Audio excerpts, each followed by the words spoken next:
Biocultores, buenas noches, bienvenidos a otra emisión más de Bioethics News y como cada lunes le damos la más cordial bienvenida a nuestro querido profesor Pepe Arellano. Pepe, buenas noches. ¿Qué tal? Muy buenas noches a todas, a todos, sean bienvenidos. Un placer nuevamente en esta nueva emisión de nuestro noticiero en el terreno de la bioética y sobre todo porque las noticias en bioética, doctora Netza, merecen ser reflexionadas. Así es, mi querido Pepe. ¿Y qué te parece si comenzamos para que cada minuto que estemos aquí valga? Y porque hoy estamos solos, así que vamos a apelar a la fidelidad de nuestros biocultores. Pepe, pues adelante, ¿qué tenemos?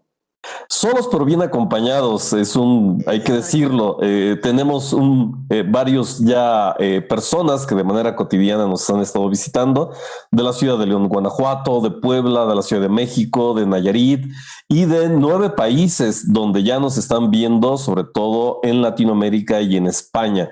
Pues bueno, para que empezar con las noticias.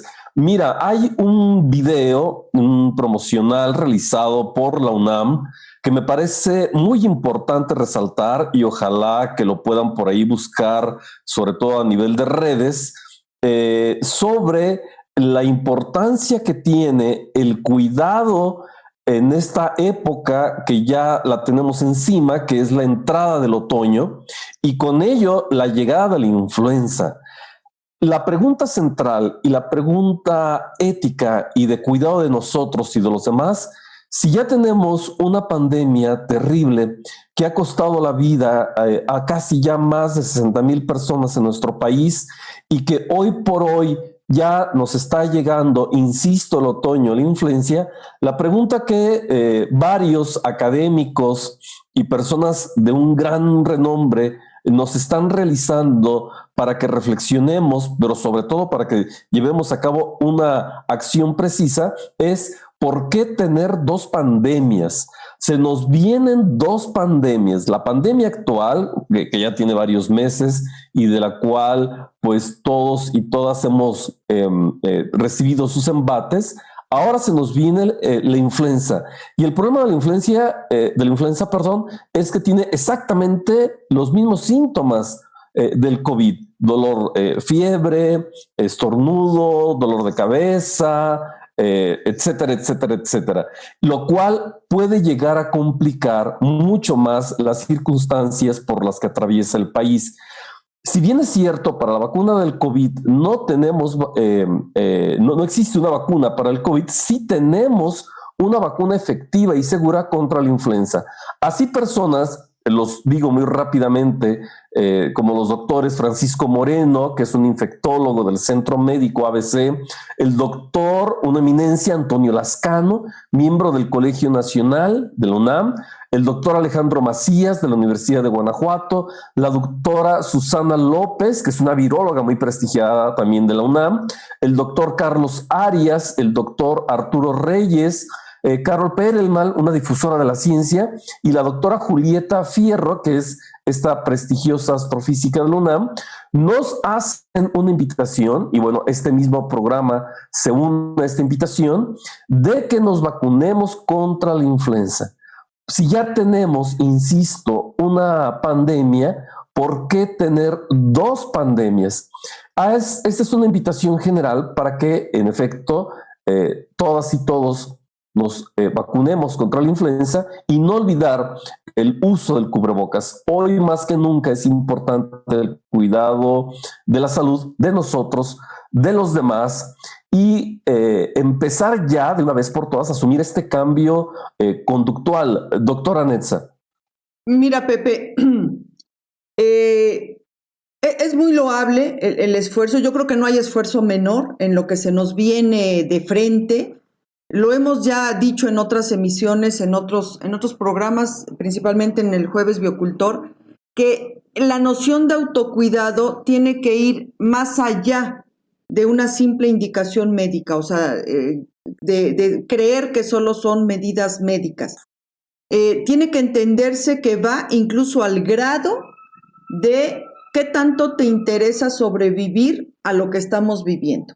O sea, tiene que ser una noción de autopreservación, de realmente que estés en el tenor de ser un sobreviviente, no solo tú, sino tu familia, tus allegados, y de ahí que debe tornarse en un verdadero esfuerzo, en una verdadera acción cívica de incentivar los unos a los otros, un acto de solidaridad, de incentivarnos los unos a los otros para propiciar este autocuidado, que en este caso la acción concreta, así concreta, es vacunarse, porque ya incluso desde la fase 2 se han estado viendo casos de personas que están contagiadas por influenza y contagiadas por coronavirus, así que imagínense cómo les va.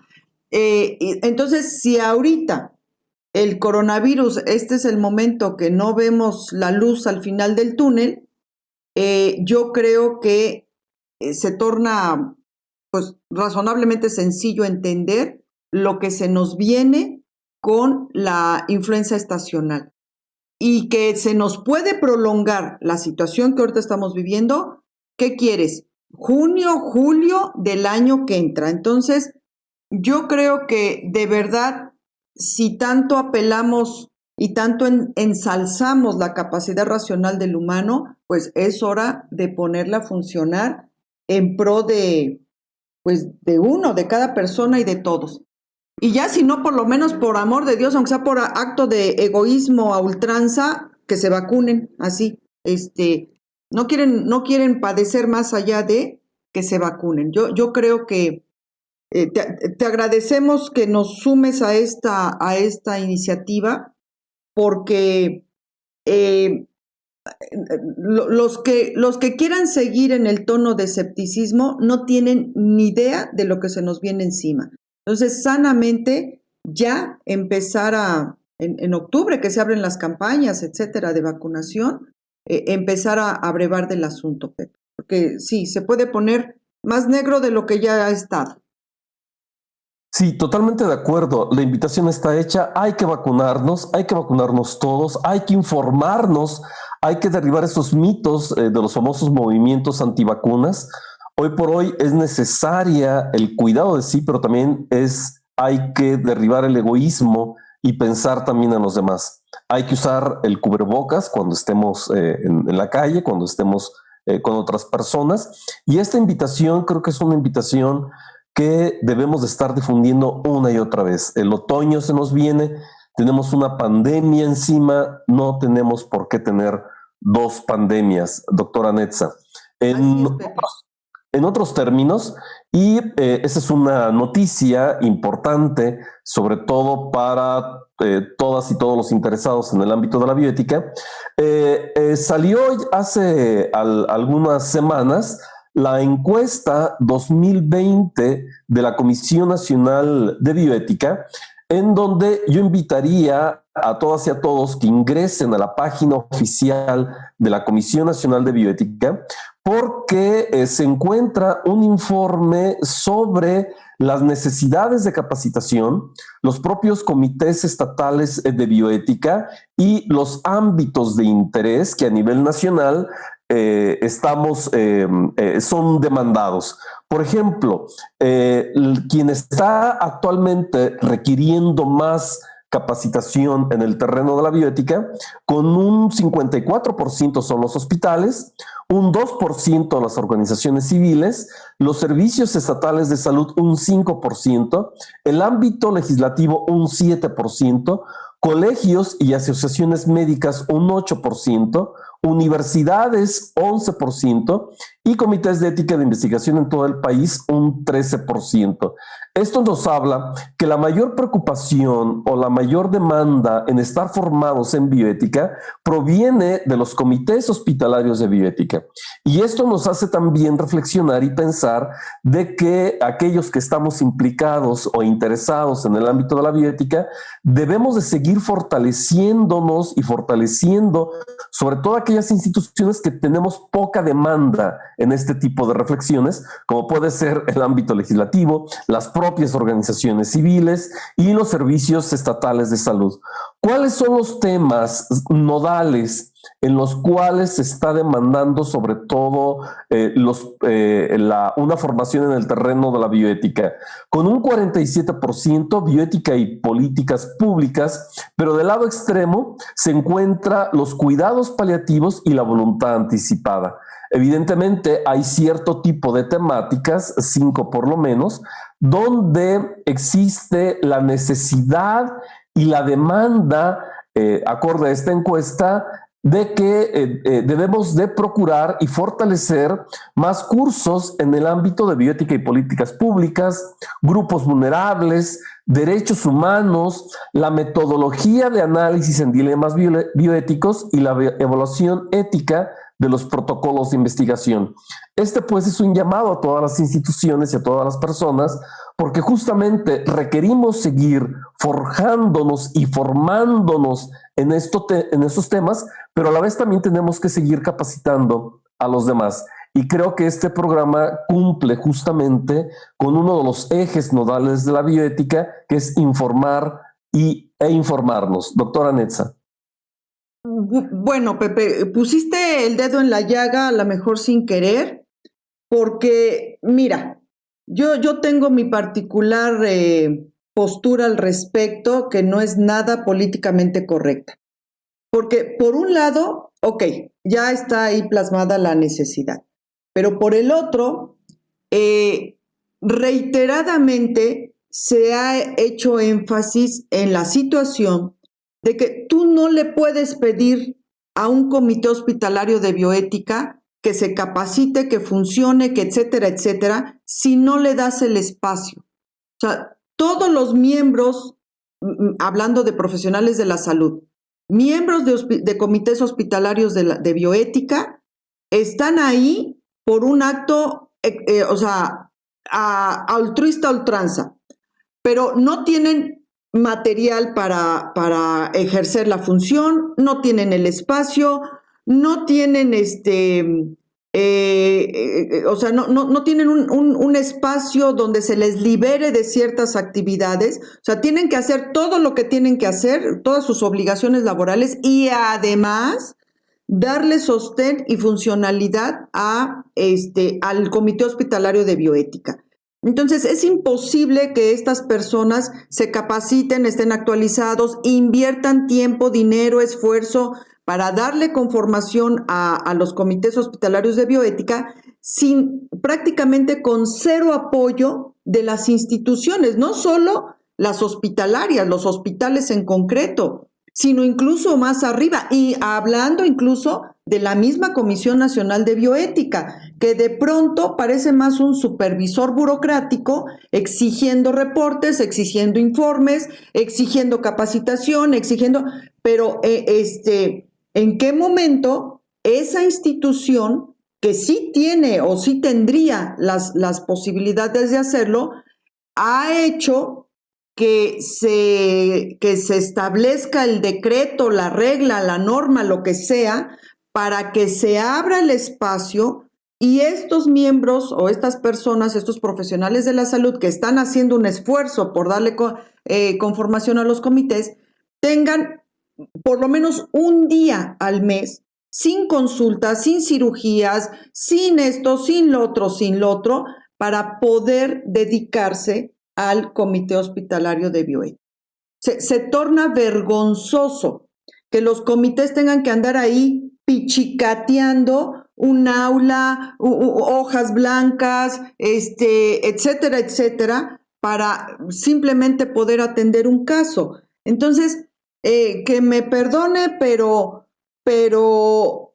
ahorita esas estadísticas deberían de estar mucho, o sea, en números prácticamente, técnicamente insignificantes, si la Comisión Nacional de Bioética hiciera lo que le corresponde, las comisiones estatales de bioética hicieran lo que les corresponde, los hospitales en concreto hicieran o tuvieran mayor voluntad, y en ese sentido son los directivos, y entonces sí, la bioética a estas alturas, desde 1998 que se estableció el decreto hasta ahorita, tendríamos otras cifras, porque fíjate, Esas cifras que estás presentando, Pepe, a mí se me hacen extraordinariamente bajas, tomando en cuenta, porque significa que del 98 para acá, ve el esfuerzo tan enorme que se ha hecho y que ya se lograron estas estadísticas.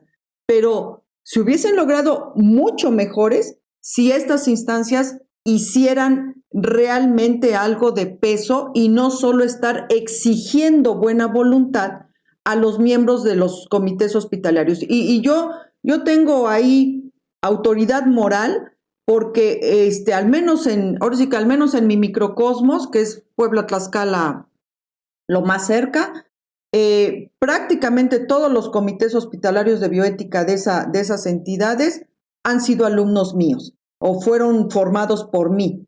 Y me consta el grado de sacrificio, a veces hasta de agresiones que han recibido por sus directivos, cómo han deshecho comités hospitalarios de bioética con el mayor autoritarismo, o sea, sin el menor recabo, después de alumnos que le invirtieron dinero, tiempo, esfuerzo para capacitarse y ya que quieren ejercer la bioética al interior, simplemente a los directivos no les gusta y deshacen los comités hospitalarios de bioética sin mayor trámite. Y me reservo el nombre de los hospitales por decoro, pero si me presionan, pues aquí mismo los decimos.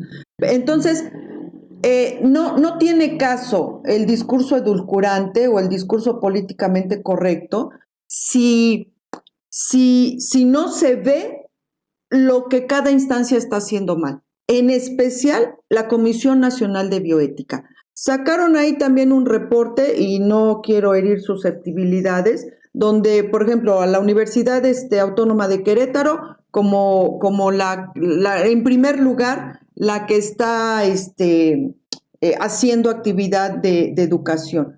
Pero la realidad es que la misma Comisión Nacional de Bioética le da entrada o le da mayor entrada solo a la Universidad Autónoma de Querétaro y a la Universidad Anáhuac.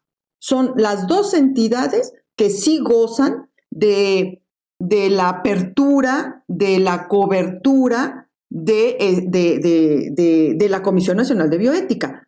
Luego entonces, pues es lógico que salen en primer lugar.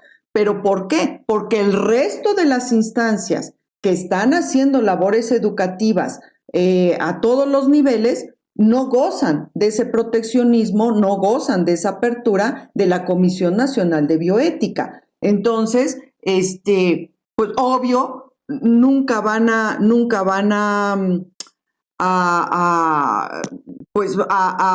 ser reconocidas como entidades que también se están partiendo ahí la mandarina para generar educación. Entonces, aquí el punto es, y ahorita estamos simplemente desde que comenzó la pandemia hasta ahorita, ¿qué ha hecho la Comisión Nacional de Bioética para auxiliar? Olvídate educar, auxiliar a los comités hospitalarios de bioética que tuvieron que enfrentar este embate que fue la pandemia para atender todo lo que estaba enfrente. Está mal que yo lo diga, pero me veo en la necesidad de decirlo. Nosotros, y cuando digo nosotros me refiero al Hospital Ángeles Puebla, inauguramos o instalamos el primer servicio de asesoría bioética a nivel nacional y el segundo a nivel de Latinoamérica. En la pandemia, desde que se declaró la fase 2 hasta ahorita, si llevamos ya más de 500 asesorías y todas gratuitas, Pepe, han sido pocas, que es la labor que le correspondería a la Comisión Nacional de Bioética, a las comisiones estatales de bioética, y quienes solicitaban esas asesorías, los comités hospitalarios de bioética, al no tener a dónde. Y atención, ahí lo importante también que hay que señalar, doctora Netza, es que desde que empezó la pandemia, la Comisión Nacional de Bioética no cuenta con una cabeza.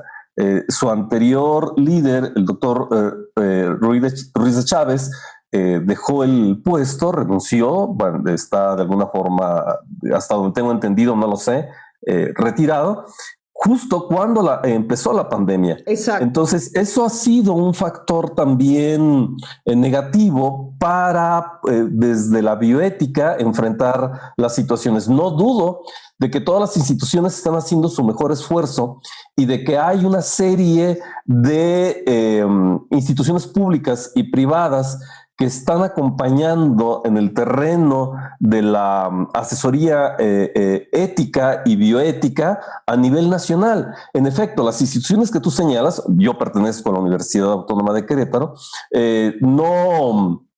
¿Cómo decirlo?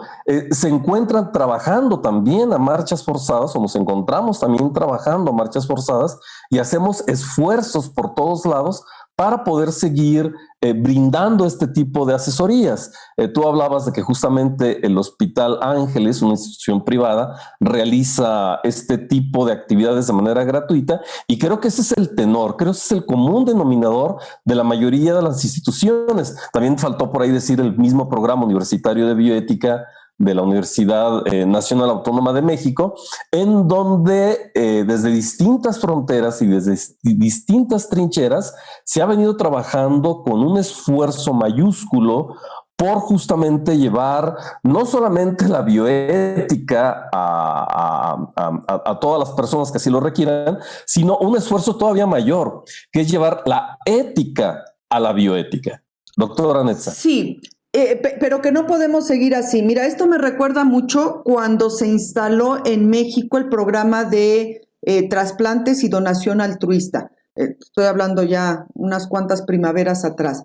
Y que pretendían, yo formé parte del grupo de profesores de la Comisión Nacional de Trasplantes para capacitar a la gente con respecto a donación.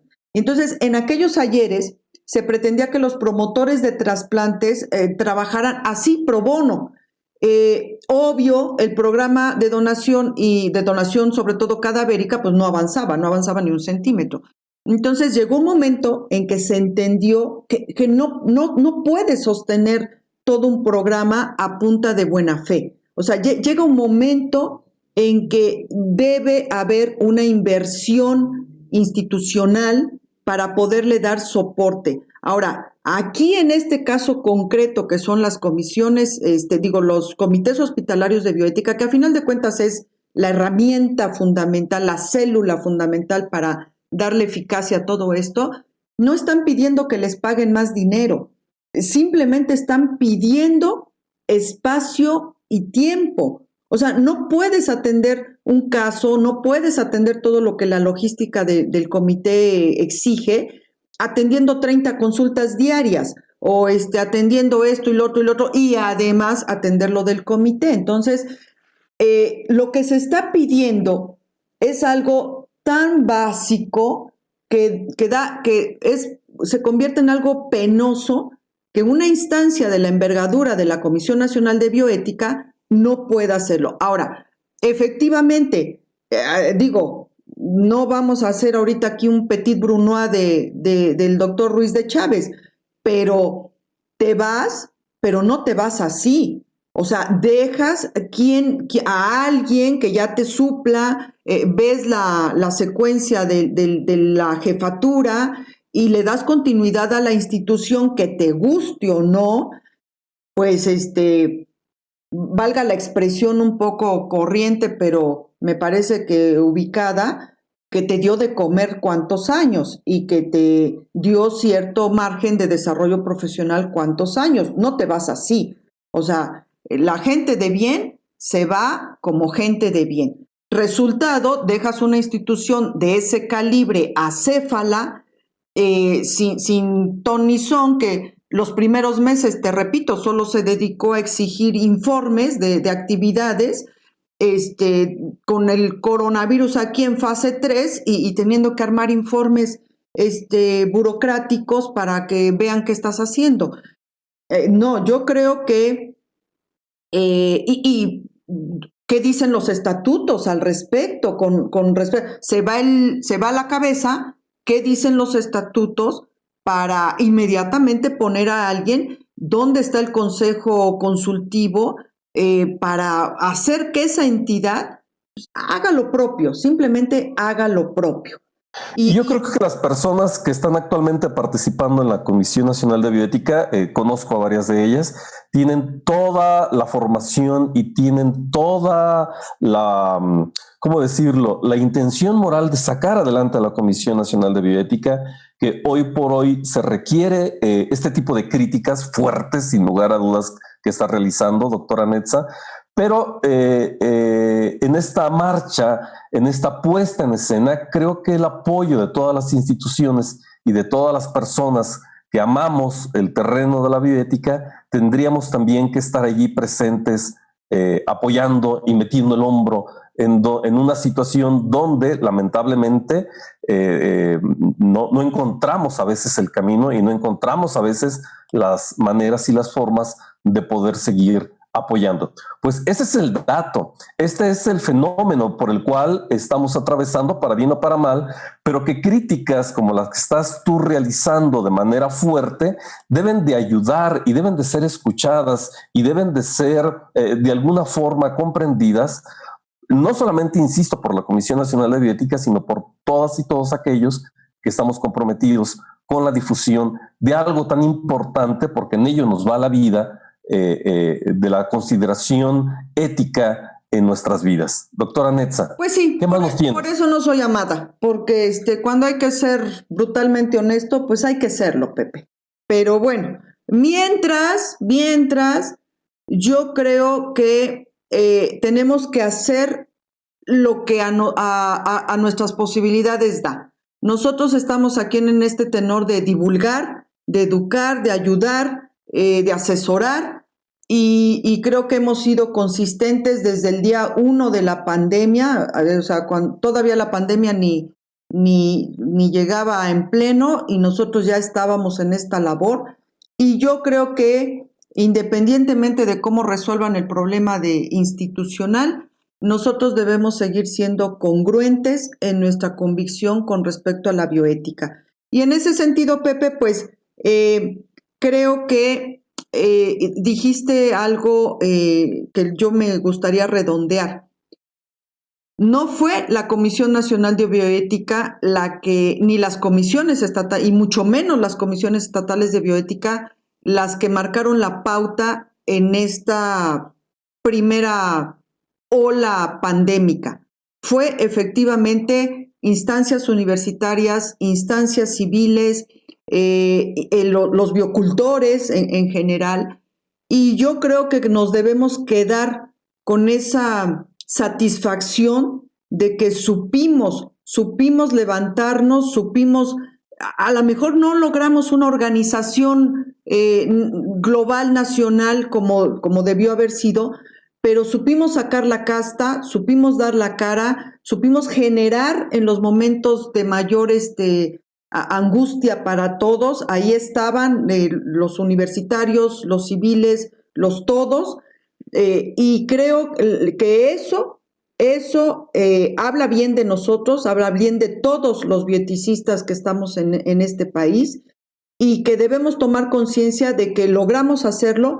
¿Para qué? No solo para seguir haciéndolo en la medida de nuestras posibilidades, sino aprender de la lección para que si la cosa se sigue poniendo más fea o si la Comisión Nacional de Bioética sigue acéfala, pues a lo mejor empezar a tender puentes para simplemente hacer una unión, un acercamiento más fortalecido entre todos y seguirle dando voz, presencia y fuerza a la bioética en este país, porque nos los merecemos. Totalmente de acuerdo. Y creo que has dado en el punto, porque no solamente hay que criticar, sino hay que generar propuestas. Y la propuesta que acabas de realizar, doctora Netza, me parece formidable. Creo que son tiempos de solidaridad, son tiempos de ayuda, son tiempos de establecer lazos entre las distintas instituciones que de alguna u otra forma hemos intentado estar fortaleciendo el campo de la bioética, pero también de las asociaciones civiles, el de las redes, el de los organismos que se encuentran implicados, creo que es tiempo de apoyarnos y de ser solidarios y de trabajar en equipo. Creo que tu propuesta, doctora Netza, es algo que no podemos dejar pasar de vista. Muy bien, pues sigamos, Pepe, sigamos con las noticias. Ahí está, y los bieticistas de bien, los que somos de cepa, sabemos allanar nuestras diferencias y unirnos cuando la situación lo amerita. Y yo creo que de eso vamos a seguir dando muestra. Adelante. ¿Qué noticias tú nos tienes, doctora Netza? Pues mira, Pepe, yo tengo aquí una situación que se publicó en BioEdge, donde hay una batalla legal, pero que son de estos casos que en bioética se le llaman paradigmáticos, donde hay una batalla legal por el esperma de una chica trans, Ellie Anderson, quien murió en julio del 2020, recientemente, después de comenzar su terapia hormonal para ¿cómo se llama? Para este ajuste hormonal que este tipo de personas necesitan. El punto es que ella, antes de iniciar su terapia hormonal, congeló su esperma. Hizo un congelamiento de esperma porque estaba con la intención de que una vez que ya hiciera su transformación hormonal, tener un par de hijos. O sea, ella estaba con la inquietud de tener hijos. Entonces, hace un congelamiento de esperma a los 16 años y posteriormente inicia su terapia hormonal. Bien, hasta ahí todo iba muy bien, pero al año de haber iniciado su terapia hormonal, fallece. Fallece por causas que esta es la hora que nadie sabe por qué. O sea, no se ha podido dilucidar exactamente qué fue lo que pasó ahí, que falleció. La mamá entonces pretende utilizar el esperma que ya estaba congelado para ese entonces y poder pues hacer una fecundación in vitro y tener un par de nietos o cumplir este deseo de que Ellie tuviera 2 hijos. Bueno, pues resulta que la mamá no tiene derechos legales sobre ese esperma, que en Reino Unido las únicas personas que pueden tener derechos sobre células germinales son las parejas, o sea, esposos, concubinos, etc. Entonces, la mamá está impedida legalmente para hacer uso de ese esperma y poder hacer la procreación de estos 2 hijos que Ellie tenía la ilusión de tener. Entonces, se está encontrando una laguna legal con respecto a la propiedad o al derecho de propiedad de esperma de las personas trans, donde, pues, si no hay una pareja legal establecida, los familiares directos no pueden hacer uso de ese esperma y ahorita está el drama familiar de que si no se resuelve pronto esta situación a tono legal, se va a desechar ese esperma. Y entonces, obvio, si se desecha, pues se pierde esta posibilidad de que Ellie, aunque sea de forma póstuma, tenga los 2 hijos deseados. Pepe. Allí es una serie de dilemas y hay que recordar que la bioética como tal es inter y transdisciplinaria, donde abreva no solamente cuestiones de carácter moral o de carácter ético, sino que también existen consideraciones en torno a este tipo de problemas, porque luego también viene el problema del vientre subrogado, de dónde van a poder desarrollar esos 2 bebés, de quiénes van a ser los padres legítimos, de si va a ser un proceso de adopción. Vaya, aquí el llamado reflexivo, sobre todo en este terreno, es el campo jurídico. En nuestro país parece ser que también estamos en las mismas. No hay mucha claridad sobre un fenómeno que mes tras mes, año tras año se va a ir complejizando y que tenemos lagunas por todas partes, ¿no? En efecto, a veces es triste, es lamentable, y por otra parte también señalar la importancia que tiene el estar informado sobre estos temas, porque aun cuando tú mencionas este tipo de dilemas y que pareciera ser un un problema de gente de Europa, de Inglaterra, de gente totalmente ajena a nuestra cultura, la verdad es que ese tipo de problemas también ya comienzan a existir en nuestro país y también se pueden llegar a presentar el día de mañana, y parece ser que estamos en el sueño de los justos, como si nunca nos fuese a alcanzar, cuando ya es una situación propia de el mundo actual en la cual estamos viviendo. Sí, yo creo que son temas que, por ejemplo, las personas trans tienen que platicar con sus familiares y hacer las cuestiones legales. Se me ocurre ahorita, por ejemplo, un acta notarial donde dejan especificado quién quieren que sean los responsables legales en caso de ellos, por ejemplo, en este caso de Eli, que falleció, que puedan tener derechos legales sobre estas cuestiones de esperma, en fin, para que en un momento dado pueda ejecutarse pues todo lo que en vida desearon, y no lo que a mí me parece puede ser hasta una tragedia, el hecho de que se pierda ese esperma y no se pueda cumplir estos deseos póstumos. Entonces, creo que son temas que deben ser platicados al interior de familia y entender que estas lagunas legales, allanarlas con los instrumentos legales que sí disponemos. Pues en esa misma línea, Pepe, también salió publicado en el New York Times otra noticia donde este hombre, te digo ahorita el nombre, Ron Paul Dayan, fundó un movimiento y es director ejecutivo de una fundación que se llama Men Having Babies. Y esta fundación lo que está persiguiendo es la igualdad de fertilidad, donde aboga porque la capacidad de tener familia o de procrear hijos, más que nada, no esté determinado ni por la riqueza, ni la sexualidad, ni el género, ni la biología. ¿A qué va esto? A que, por ejemplo, los matrimonios con personas del mismo sexo puedan tener también libre acceso o derecho al uso de fertilización in vitro, vientres subrogados, etcétera, etcétera, para que pues no sufran estas limitaciones que se tiene ahorita de que en muchos estados y en muchos lugares se les permite el acceso únicamente a parejas heterosexuales.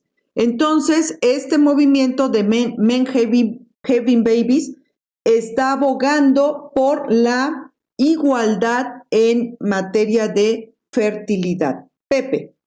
Sí, yo creo que también nuevamente en nuestro país estamos ahí navegando en aguas no muy claras, y que es importante este tipo de señalamientos y este tipo de iniciativas que a veces comienzan a nivel internacional y comienzan a bajar a nivel nacional, pero desde nuestro propio país debemos de estar conscientes de este tipo de discriminaciones brutales que se hacen bajo la idea de que una pareja del mismo sexo no tiene derechos. No digamos ya la cuestión de adopción o la cuestión de la herencia, sino a cuestiones mucho más centrales como la cuestión de la paternidad, y también dejar de asumir que la paternidad y el cuidado de un menor es exclusivamente competencia de parejas heterosexuales. Creo que el amor es amor, la formación es formación, y la posibilidad de desarrollo humano se da justamente no por el género al cual pertenezcas, sino por la actitud moral que se lleva en la vida, doctora Netza. Así es, Pepe. Pues este movimiento lo que espera es eso, que vaya abrevando, allanando las cuestiones normativas, y porque finalmente, y creo que en eso estoy totalmente de acuerdo, se trata de un asunto de justicia social, que a su vez pues traerá como consecuencia justo lo que acabas de mencionar. Pues ahí está las luchas a todos los niveles, porque simplemente todos los miembros de la humanidad, independientemente de cómo se desarrollen al interior de este colectivo moral llamado humanidad, tengan acceso a los instrumentos de ley, los instrumentos tecnológicos, los instrumentos sociales que también como humanidad se han construido. Bien, pues pasando, me gustaría poner otro dedo, ya que estamos hoy tan dedos en llaga, pues me gustaría poner otro dedo en otra llaga, porque la Organización Mundial de la Salud y la Organización Panamericana de la Salud hicieron el reporte de que a América Latina o el continente más bien el continente americano tiene el mayor índice de fallecimientos de profesionales de la salud con motivo de la pandemia.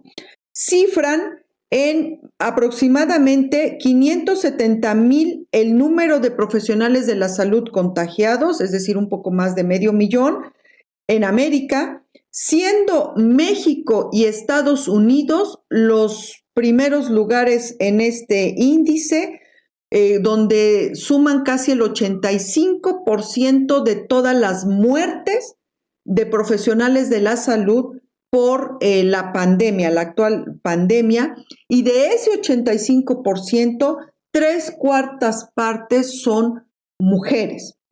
Y aunque no dan la cifra, pero aquí yo a bote pronto me atrevo a decir, porque al principio yo llevaba el registro, y de esas 3/4 partes, la gran mayoría son enfermeras. Entonces, Pepe, aquí ya no estamos hablando de justicia o lagunas legales, estamos hablando de muertes de profesionales de la salud que, como siempre, de un lado quieren responsabilizar a las instituciones y las instituciones quieren responsabilizar a los profesionales de la salud, pero aquí me parece que hay una corresponsabilidad general, donde en algunos puntos la balanza sí efectivamente se inclina de forma importante hacia la institución y en otros puntos la responsabilidad se inclina hacia los profesionales de la salud. Pero lo que es innegable es que son las mujeres las más afectadas por esta situación y que el fenómeno se extiende a la situación de que en este momento los que no gozaron de permiso de contingencia, es decir, los profesionales de la salud que no gozaron de este permiso, están en los hospitales, me disculpo por la expresión, pero creo que es muy descriptiva, están ya tirando aceite, están ya verdaderamente en el límite de toda su resistencia física, psicológica, de asertividad, de resiliencia, etcétera, etcétera, y siguen ahí en algunos hospitales que también me voy a reservar el nombre, pero que saben perfectamente a quién me estoy refiriendo, los tienen en condiciones que ya transgrediendo todos sus derechos civiles, constitucionales, laborales, y asemeja casi a un estado de esclavitud, porque les están negando permisos, les están negando vacaciones, les están negando descanso, y no es posible que a medio año de estar ahí encerrados a casi piedra y lodo, a estas alturas les sigan negando un mínimo de descanso para reconstituirse. Resultado, la cifra de muertos, de fallecidos en población en general en este país sigue creciendo, pero la cifra de profesionales de la salud afectados también sigue creciendo. Pepe. Es terrible lo que acabas de señalar. Ya por allí en otra emisión señalábamos de que una de las causas de muerte, al menos en el estudio que realizó la UNAM sobre los decesos en el país, era que más de un 70% en términos generales eran personas que ni siquiera tenían estudios de primaria. En el caso ya muy puntual de los fallecimientos en el sector salud y que lamentablemente se está viendo que quien está muriendo son mujeres, nos lleva a una consideración de género, nos lleva a una consideración de cómo nuestra cultura ha relegado una de las tareas más complicadas y más difíciles, que es la cuestión del cuidado al sexo femenino. De todo mundo es conocido, y no basta dar datos, simplemente hay que echar un ojo, que cuando hablamos de personal de enfermería, estamos hablando estrictamente de mujeres. Pocos hablan de hombres enfermeros. Entonces, la misma formación que hemos recibido y donde hemos delegado las tareas del cuidado al sexo femenino, de los pacientes, de los ancianos, de las personas discapacitadas, es algo que debemos de comenzar a cambiar. Y eso es un llamado nuevamente a la consideración ética de género, de perspectiva de género, de cómo una cultura donde le ha relegado el cuidado, insisto, a una sola parte de los géneros, y si a esto le agregamos los temas de corrupción, los temas de abandono de hospitales, los temas de explotación laboral, los temas de malnutrición, los temas de falta de apoyo, etcétera, etcétera, etcétera, esto pues se convierte en un pandemonium lamentable y triste y doloroso, que genera incluso sentimientos de impotencia ante una realidad que nos está rebasando, y que hay que decirlo, la pandemia no termina en enero del 2021, ¿no? Si bien nos va, tendremos que echarnos todo el 2021 bajo estas mismas circunstancias, y hay que tener este semáforo en rojo y esta alerta ante las autoridades competentes de qué mecanismos se tienen que hacer con política de género para estos datos escalofriantes que nos estás presentando, Netza. Sí, a mí me parece una situación gravísima que tengamos o estemos en los primeros lugares a nivel mundial de fallecimientos de profesionales de la salud. O sea, es inadmisible, no hay forma. Y estar peloteando en quién tiene la culpa, pues no solo se torna estéril, sino que a mí me parece que aquí creo que si a todas luces las instituciones gubernamentales les importa un rábano si los profesionales de la salud se siguen muriendo, creo que aquí quien tiene que tomar la batuta y marcar la pauta tiene que ser el órgano colegiado de los profesionales de la salud, asociaciones, colegios. Y los mismos profesionales de la salud, quizás también, así como están hablando de la nueva normalidad, que por favor no usen ese término por lo que más quieran, y se están hablando de cambios, etcétera, etcétera, yo creo que también un punto paradigmático tiene que ser ver la pertinencia u obsolencia de los sindicatos, porque no tiene ninguna razón de ser la pervivencia de órganos que en estos momentos tan acuciantes no supieron cómo proteger la seguridad, en términos de seguridad, ya olvidemos de derechos y etcétera, en términos de seguridad a sus agremiados, y que ahora se nos están reflejando en estas cifras, que debe ser una nota de vergüenza para todos, Pepe, para todos. O sea, que el sector que se puso de frente ante la pandemia, que estaba ahí en la trinchera, con lo poco que había disponible para evitar que el resto de la sociedad sufriera más de lo que ya sufrimos con el embate pandémico, que por las condiciones en que se le puso en esa trinchera, en este momento estemos ostentando el primer lugar en muertes, debe ser una llamada de atención para todos, una nota de vergüenza para todos y una nota de dolor para todos. Entonces, y porque bien ya lo dijiste, si creen que en enero ya volvimos a la felicidad todos, están muy equivocados. Y en la medida en que el gremio de profesionales de la salud se siga mermando en su capacidad, en su fuerza, en su resistencia, en su sobrevida, en la medida en que se vaya mermando, el resto de la sociedad estamos expuestos.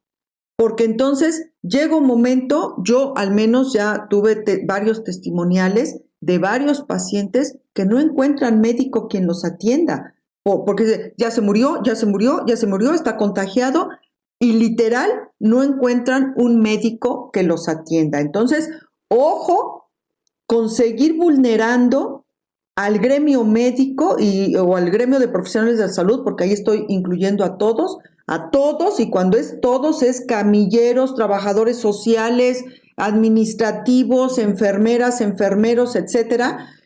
Ojo con seguirlos vulnerando, porque en la medida en que esto se siga extendiendo en tiempo y ellos se sigan mermando, nos empezamos a exponer todos también de forma exponencial. Entonces, creo que es hora de que la misma sociedad abogue por la seguridad de los profesionales de la salud.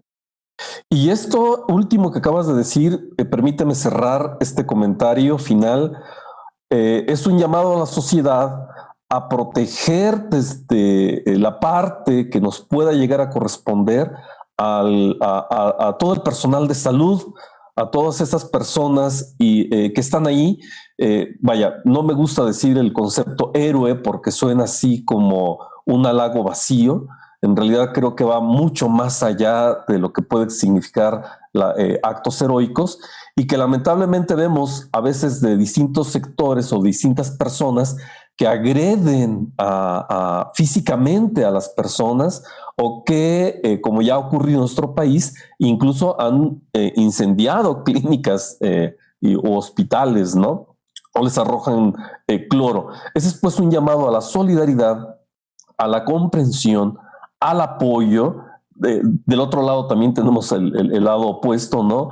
De que incluso restaurantes privados o choferes prestan los servicios de manera gratuita, o existen muestras de apoyo de los propios vecinos en donde vive alguna enfermera, algún enfermero, algún personal administrativo.